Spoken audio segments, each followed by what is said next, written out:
नमस्कार, मैं हूं जल्पा क्षत्रिय और आप देख रहे हो राष्ट्र प्रथम। राष्ट्र की भक्ति करते हैं, किसी पक्ष की भक्ति नहीं। चुनाव जैसे जैसे नजदीक आते हैं वैसे वैसे राजनीतिक पार्टियों के बड़े नेताओं की उस राज्य में यात्राएं शुरू हो जाती है। कहीं जनसभा, कहीं रोड शो, कहीं उद्घाटन और कहीं कुछ और। अब गुजरात राज्य में विधानसभा के चुनाव होने हैं, जिसके चलते हर थोड़े दिनों में राजनीतिक पार्टियों के बड़े नेता गुजरात में राजनीतिक दौरे पर आ जाते हैं। आज की ही बात करें तो भाजपा के राष्ट्रीय अध्यक्ष जेपी नड्डा 2 दिवसीय और आम आदमी पार्टी के संयोजक अरविंद केजरीवाल 1 दिवसीय गुजरात के दौरे पर आए। अब हम आपको 2 दृश्य दिखाना चाहेंगे। एक दृश्य जेपी नड्डा के गुजरात आगमन का और दूसरा दृश्य अरविंद केजरीवाल के गुजरात आगमन का। सबसे पहले गौर कीजिए, भाजपा के राष्ट्रीय अध्यक्ष जेपी नड्डा अहमदाबाद एयरपोर्ट पहुंचे, जहां पर गुजरात भाजपा द्वारा उनका स्वागत किया गया।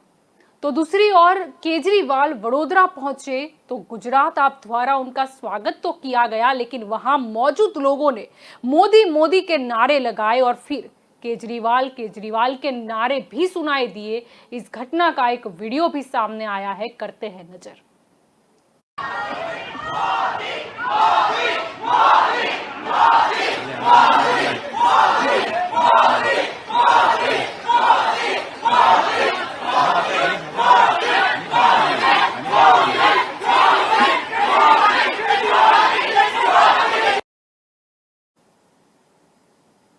और अब ये भी जान लेते हैं कि मोदी मोदी के नारे लगे, उस पर केजरीवाल का क्या कहना है। वडोदरा पे मैं एयरपोर्ट पे उतरा और वहाँ पे 30-40 लोग थे। उन 30-40 लोगों ने मेरे सामने नारे लगाए, मोदी मोदी मोदी। अभी गुजरात के अंदर माहौल ऐसा बन गया है कि भारतीय जनता पार्टी को बहुत ज़बरदस्त तकलीफ होने वाली है। कहते थे कि इनकी 66 सीट ऐसी है अर्बन एरियाज में जहाँ बीजेपी कभी नहीं हारी, ऐसा क्या कहा जाता था। इस बार उन 66 सीट पे भी आप देखना काफ़ी तकलीफ इनको होने वाली है। वो सारी सीट नहीं जीत रहे वो लोग, तो जाहिर तौर पे ये लोग मेरे खिलाफ नारे तो लगवाएंगे ही, घर थोड़ी बैठेंगे। 30-40 आदमी भेज के नारे लगवा के कहते हैं कि। दूसरी चीज़ एक बड़ी इंटरेस्टिंग है, जब भी राहुल गांधी जी गुजरात आए इन्होंने उनके सामने नारे नहीं लगाए। बीजेपी वाले भी कांग्रेस वाले भी केजरीवाल के खिलाफ दोनों मिलकर नारे लगाते हैं। दोनों इकट्ठे हो गए, दोनों मुझे गाली देते हैं, दोनों मेरे पीछे पड़े हुए हैं। मोदी मोदी के नारे तो लगे गुजरात के वडोदरा शहर में, लेकिन आपको याद दिला दे कि गुजरात को तो बीजेपी का गढ़ माना जाता है। गुजरात मॉडल के चलते ही तो मोदी सरकार केंद्र में आई थी।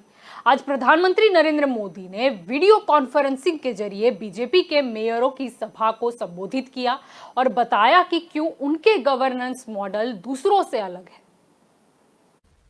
सबका साथ, सबका विकास, सबका विश्वास और सबसे महत्वपूर्ण बात है सबका प्रयास।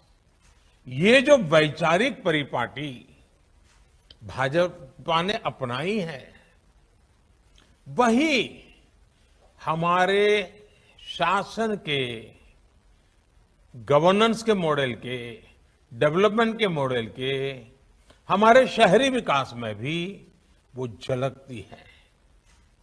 यही हमारे गवर्नेंस मॉडल को दूसरों से अलग करता है। तो भाजपा अध्यक्ष जेपी नड्डा ने गुजरात राज्य की राजधानी गांधीनगर के पास बीजेपी के किसान मोर्चा कार्यक्रम में ई बाइक को हरी झंडी दिखाने के बाद एक रैली को संबोधित करते हुए यह कह दिया कि कुछ लोग हैं जो किसानों के नाम पर राजनीति करते हैं, लेकिन भाजपा किसानों का दर्द बखूबी जानती है और उसे सुधार करती है। आज तक किसी ने किसानों को आर्थिक मदद देने के बारे में नहीं सोचा। अगर हम बात करें प्रधानमंत्री किसान सम्मान निधि की, आज दिन तक किसी ने नहीं सोचा कि किसानों को भी दैनंदिन जीवन में अपने उपज को बढ़ाने के लिए उनको जो कुछ आर्थिक मदद चाहिए, कभी नहीं सोचा और कोई योजना इसके लिए नहीं बनाई। लेकिन प्रधानमंत्री मोदी जी ने प्रधानमंत्री किसान सम्मान निधि में 1 करोड़ नहीं, 2 करोड़ नहीं, 3 करोड़ नहीं, 4 करोड़ नहीं, 11 करोड़ किसानों के खाते में हर तीसरे महीने में 2,000 रुपए पहुंचाने का प्रयास किया और आज 1,36,000 करोड़ रुपए किसानों के खाते में डाले। और मैं आपको इसकी विशेष बात बताना चाहता हूं। एक समय में एक प्रधानमंत्री कहते थे कि मैं 1 रुपया भेजता हूं तो 15 पैसे ही जाते हैं, बाकी सब पता नहीं कौन सा वो हाथ है जो सारे का सारा पता नहीं कहां ले जाता है, कहां किस हाथ में फंस जाता है मालूम नहीं। लेकिन 31 तारीख को प्रधानमंत्री मोदी जी ने शिमला के रिज मैदान से 31 मार्च नोट कीजिए, एक बटन दबाया, चार जी मैं ठीक बोल रहा हूं, एक बटन दबाया और 15 सेकंड के अंदर 11 करोड़ किसानों के खाते में 37,000 करोड़ रुपए चले गए। ये हमको समझना। तो कांग्रेस की ओर से भी आज किसानों की आत्महत्या का मुद्दा उठाया गया और ट्विटर पर जिसका एक वीडियो भी शेयर किया गया, आइए करते हैं नजर। 17 सितंबर को दशरथ लक्ष्मण केदारी जी नाम के एक किसान ने पुणे महाराष्ट्र में आत्महत्या कर ली और आत्महत्या के अपने सुसाइड नोट में उन्होंने लिखा कि मोदी जी आप तो सिर्फ अपने बारे में सोचते हैं, साहूकार सुनता नहीं है, पैसे मेरे पास है नहीं और आपकी निष्क्रियता के चलते मैं अपनी जान देने को मजबूर हूं। ये पहले किसान नहीं है, शायद ये अंतिम भी नहीं होंगे, लेकिन लगातार किसान आत्महत्या का मामला जो बढ़ता जा रहा है और खास तौर से सरकार की विफलता के कारण उस पर गंभीर सवाल खड़े हो रहे हैं। इस वर्ष 2021 में 10,881 किसानों ने आत्महत्या करी। 10,881 किसानों की एक साल में आत्महत्या करने का मतलब है कि 29 किसानों ने रोज आत्महत्या करी। हर घंटे एक से ज्यादा किसान अपनी जान लेने को विवश है। 7 साल का जो डेटा अवेलेबल है 14 से 21 तक का, 53,881 किसानों ने आत्महत्या की और ये सब मोदी सरकार की विफलताओं का कारण है। ये वही सरकार है जो सुप्रीम कोर्ट में कहती है 50% कॉस्ट पे एमएसपी देना मुमकिन नहीं है, मार्केट बिखर जाएगा। ये वही सरकार है जो राज्यों को धमकाती है एमएसपी के ऊपर खरीद मत करिए। ये वही सरकार है जो डीजल का दाम बढ़ाती है, खेती के उपक्रमों पर जीएसटी लगाती है, खाद और कीटनाशक पर जीएसटी लगाती है, खेती की लागत 25,000 रुपए बढ़ा देती है। ये वही सरकार है जब 700 किसानों की शहादत हुई थी तो मोदी जी ने कहा था मेरे लिए थोड़ी मरे, मैं क्या करूं। लेकिन मोदी सरकार को अब जागना पड़ेगा, आंखों पर बंधी पट्टी को खोलना पड़ेगा, किसानों के कर्जा माफी करनी पड़ेगी, किसानों का बेहतर खेती के उपक्रमों की व्यवस्था करनी पड़ेगी। पूंजीपति मित्रों का आप 12 लाख करोड़ रुपए माफ कर सकते हैं तो किसानों की कर्जा माफी में क्या आपत्ति है। ये वही सरकार है जिसने काले कानून थोपने की कोशिश करी थी और अब बैकडोर एंट्री से निजी क्षेत्र से अनाज खरीद का प्रबंध कराया जा रहा है। मुझे ऐसा लगता है किसानों की आत्महत्या इस देश की अंतरात्मा के खिलाफ है। मोदी जी को इस पर बोलना पड़ेगा और मोदी जी को इस पर एक्शन लेना पड़ेगा। आपकी निष्क्रियता के चलते एक और किसान ने जान दे दी है और सीधे सीधे the blame lies at your doorstep. ये तो किसानों के मुद्दे पर भाजपा और कांग्रेस ने अपनी बात रखी, लेकिन आपको ये भी बता दें कि गुजरात में 1 दिवसीय दौरे पर आए अरविंद केजरीवाल ने भी अलग अलग मुद्दों को उठाकर ये कहा कि कभी यह मुद्दों को उठाया नहीं जाता और ना इन पर चर्चा होती है। मैं उन सारे ब्यूरोक्रेट्स को कहना चाहता हूं कि उन्होंने कभी भी इनके मुद्दे नहीं उठाए।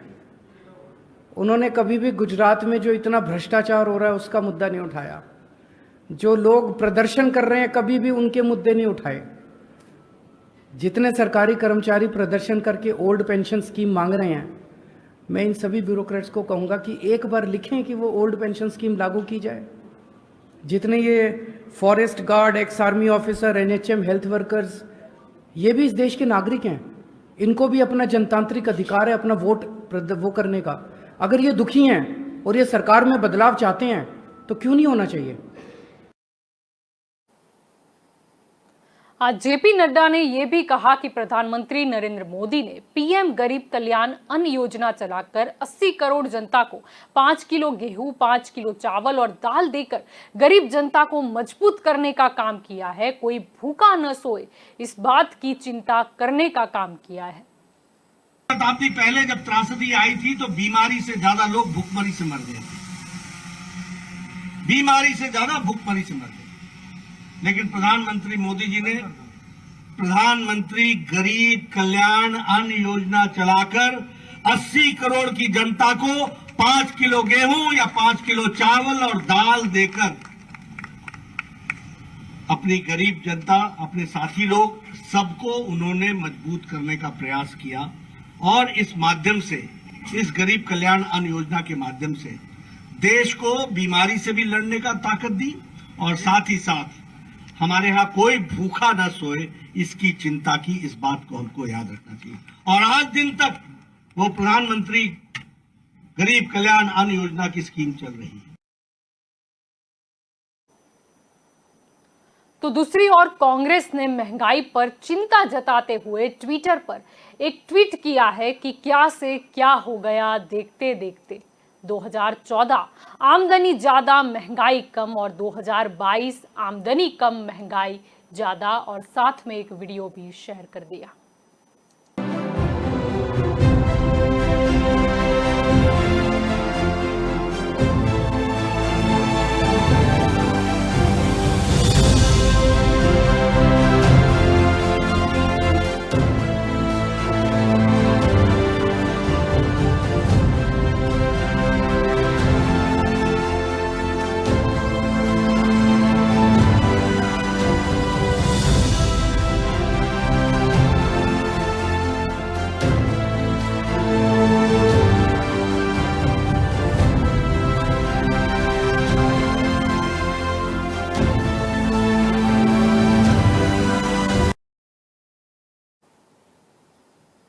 तो दूसरी ओर गुजरात इलेक्शन से पहले रेवड़ी कल्चर पर भी सियासत तेज हुई थी, यानी कि जनता को फ्री सुविधा देने की बात पर सियासत हुई थी।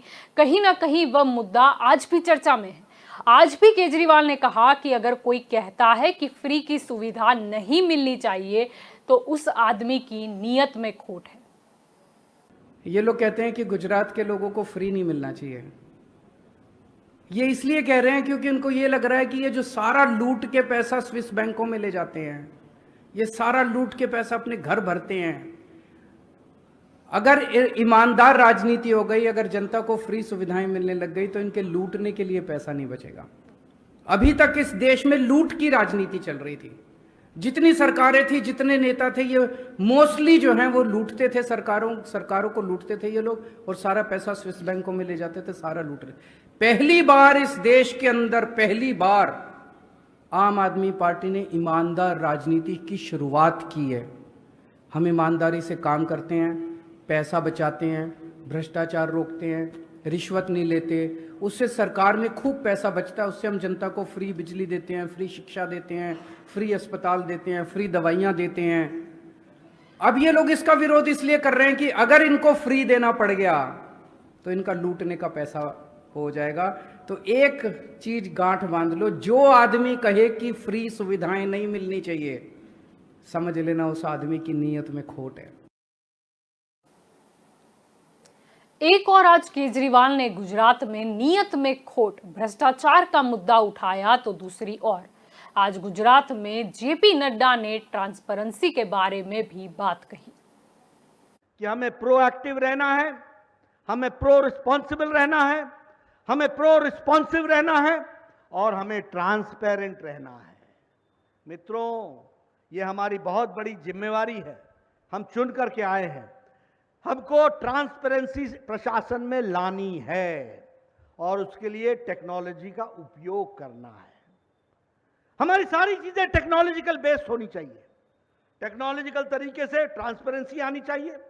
टेक्नोलॉजी की मदद लेकर के हमको उसके साथ साथ मॉनिटरिंग करने की सुविधा होनी चाहिए। हमको डेवलपमेंट के मॉडल को बढ़ाने के लिए उसकी मॉनिटरिंग की व्यवस्था होनी चाहिए और डिजिटलाइजेशन के माध्यम से हमको कागज के कार्यों को घटाना है और हमको फॉर्म्स और एप्लीकेशंस को डिजिटलाइज करना है, ताकि घर बैठे कोई भी व्यक्ति अपना फॉर्म भर सके और वह पब्लिक हो, वह पोर्टल पर आए, सबको मालूम हो कि जो सुविधा मिल रही है वो किसको मिल रही है, कैसे मिल रही है, क्यों मिल रही है, कितनी मिल रही है। और इस ट्रांसपेरेंसी के साथ साथ, सबका विकास, सबका विश्वास, सबका प्रयास लेकर के हमको चलना है। इसलिए मैं आपसे ये निवेदन करने आया हूं यहां पर कि हमको सिर्फ लोगों को सुविधा ही नहीं पहुंचानी है, सुविधा के साथ साथ उसको सामर्थ्यवान भी बनाना है, उसको एम्पावर भी करना है, उसको ताकत भी देनी है कि वो घर बैठ करके जान सके कि मेरा एप्लीकेशन नंबर क्या है, वो घर बैठ करके जान सके कि मेरे से किसी ने ओवरटेक तो नहीं किया, वो घर बैठ के जान सके कि उसका हिस्सा तो किसी ने नहीं मारा है। इसको कहते हैं ट्रांसपेरेंसी। और हम सब लोग यहां बैठे चुने हुए प्रतिनिधि, हम बदलाव के वाहक हैं, हमको परिवर्तन लाना है, जनता का विश्वास जीतना है, सबको साथ लेकर के चलना है। इसके लिए हमको काम में आगे बढ़ना है। यानी कि कुल मिला के आक्षेप प्रति आक्षेप तो चलते ही रहेंगे, लेकिन मुद्दा यह है कि क्या जनता की समस्या हल हो पाएगी, महंगाई कम हो पाएगी। गुजरात में चुनाव के बाद क्या गुजरात में जनता को सारे चुनावी वादे पूरे होते दिखेंगे, या फिर गुजरात में भाग भाग कर आते बड़े नेता क्या अगर गुजरात की जनता को किसी मुद्दे पर जरूरत पड़ी तो इसी तरह तेजी से हवाई जहाज में बैठकर आते दिखेंगे? क्या जनता के बीच जीतने वाले विधायक भी दिखेंगे, या फिर हमेशा की तरह कहीं ना कहीं गुम हो जाएंगे? अब समझा जाए तो गुजरात विधानसभा में कुल सीटों की संख्या 182 है। वर्तमान में देखा जाए तो भाजपा के सदन में 111 सदस्य है। अब आपको यह भी बता दें कि एक निर्दलीय के अलावा बीजेपी के 2 सदस्य है, जबकि एनसीपी का 1 सदस्य है। विधानसभा की 4 सीटें रिक्त हैं। पिछले चुनावों की बात करें तो पिछले चुनावों में भाजपा ने 99 और कांग्रेस ने 77 सीटें जीती थी। भाजपा की 16 सीटें घटी थी, उसके सामने कांग्रेस की 16 सीटें बढ़ी थी। लेकिन पिछले 5 साल में कांग्रेस के कई विधायकों ने पाला बदल लिया। कांग्रेस ने 32 साल बाद अपनी सीटों की संख्या को बढ़ाते हुए इतनी ज्यादा सीटें जीती थी, लेकिन 5 साल में विधायकों के पार्टी छोड़ने का सिलसिला बरकरार रहा। लेकिन मुद्दा यह है कि जितनी चुनावी तैयारियां बड़े नेताओं की आवाजाही यानी कि आते हैं और जाते हैं वो भाजपा और आपकी ही नजर आ रही है, उतनी कांग्रेस की क्यों नजर नहीं आ रही? कांग्रेस के पूर्व अध्यक्ष राहुल गांधी जब भारत जोड़ो यात्रा पर है तो क्यों उस यात्रा के रूट में गुजरात नहीं है? क्या राहुल गांधी गुजरात के लोगों से मिलने, संवाद करने के लिए नहीं दिखेंगे? क्या प्रियंका गांधी या सोनिया गांधी गुजरात में एक्टिव नहीं दिखेंगे क्या? क्यों गुजरात, जिसमें हमेशा भाजपा और कांग्रेस की कांटे की टक्कर देखने को मिलती थी, वह कांटे की टक्कर जैसे भाजपा और आप के बीच देखने को मिल रही है? वैसे गुजरात और कांग्रेस के बारे में हम बात कर रहे हैं तो आपको ये भी बता दें कि 1985 के चुनाव में कांग्रेस ने जो सीटें जीती थी, जो रिकॉर्ड कायम किया था, जो सर्वाधिक सीटें हासिल करने का रिकॉर्ड है, वो अभी भी बरकरार है। ऐसे तो गुजरात भाजपा अध्यक्ष CR पाटिल ने 182 में से 182 सीटें जीतने का सपना शुरू से ही देखा है, लेकिन अमित शाह ने कुछ दिनों पहले 2/3 सीटों जीतने का जो जिक्र कर दिया, वो जिक्र काफी कुछ कह जाता है। अब प्रश्न ये भी है कि क्या इस बार भी सर्वाधिक सीटें हासिल करने का रिकॉर्ड अभी भी बरकरार रहेगा? मुद्दा तो ये भी है कि जब केजरीवाल द्वारा, आप द्वारा गुजरात चुनाव जीतने का दावा किया जा रहा है, तो क्या गुजरात, जो कि भाजपा का गढ़ माना जाता है, जहां से ही केंद्र की सत्ता हासिल हुई थी, क्या उसमें परिवर्तन देखने को मिलेगा? गुजरात का गुजरात मॉडल जो मशहूर है, क्या वह गुजरात में अब दिल्ली मॉडल देखने को मिलेगा, या फिर गुजरात की जनता मोदी के नाम पर फिर एक बार भाजपा को जीत दिलवाएगी? ऐसे तो कहा जाता था, सालों साल कहा भी गया कि गुजरात की बात करें तो गुजरात में कभी भी कोई भी तीसरा मोर्चा जो है वो अपनी जगह नहीं बना पाया। यानी कि हमेशा से कांटे की टक्कर जो है या फिर जो जंग का मैदान है वहां पर भाजपा या कांग्रेस ही दिखी है। तो क्या आम आदमी पार्टी ये जो कहावत है राजनीतिक उसको झूठा साबित कर पाएगी? आम आदमी पार्टी जो कि दावा कर रही है कि बीजेपी जा रही है और आम आदमी पार्टी गुजरात में आ रही है, वो कितनी हद तक कामयाब हो पाएगा?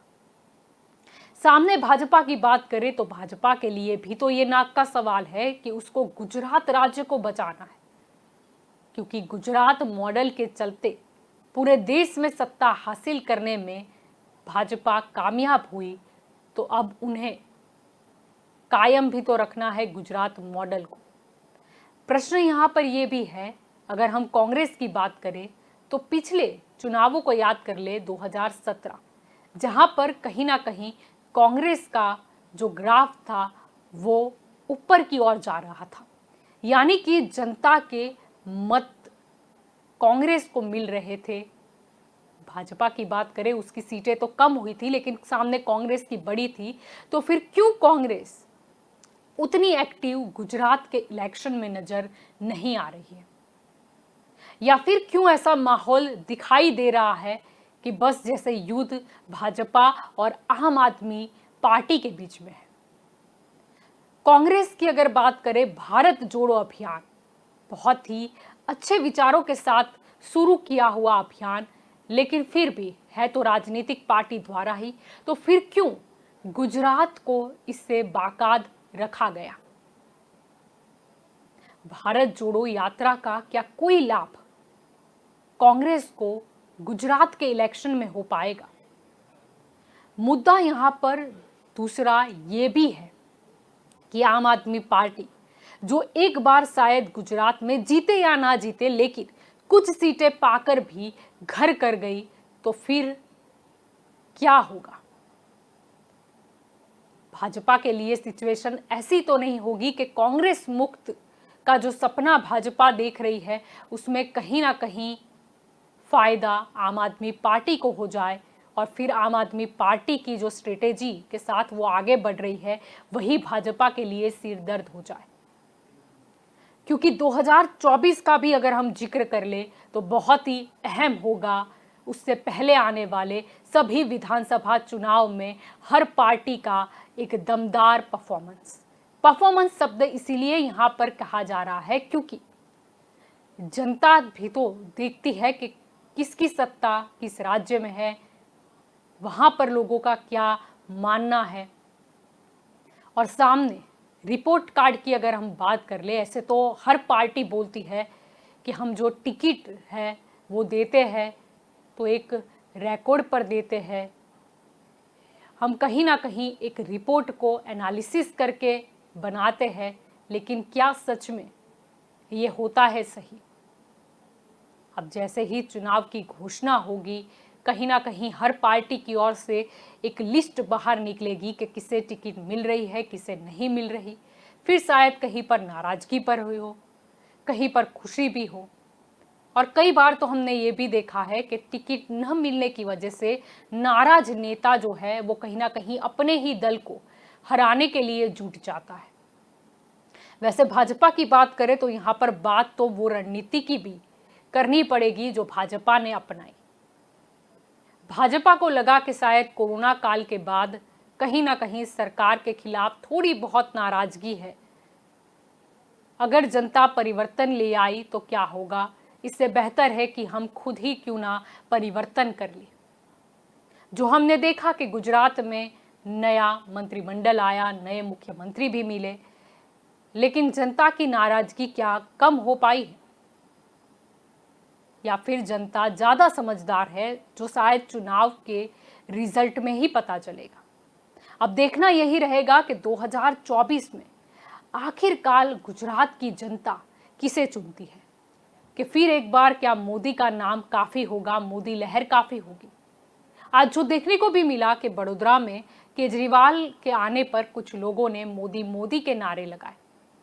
भले ही केजरीवाल ने इसे ये गिनाया हो कि ये जो है वो कहीं ना कहीं डर बोल रहा है, भाजपा को जो डर लग गया है आम आदमी पार्टी की गुजरात में एंट्री को लेकर, लेकिन असलियत तो कुछ भी हो सकती है।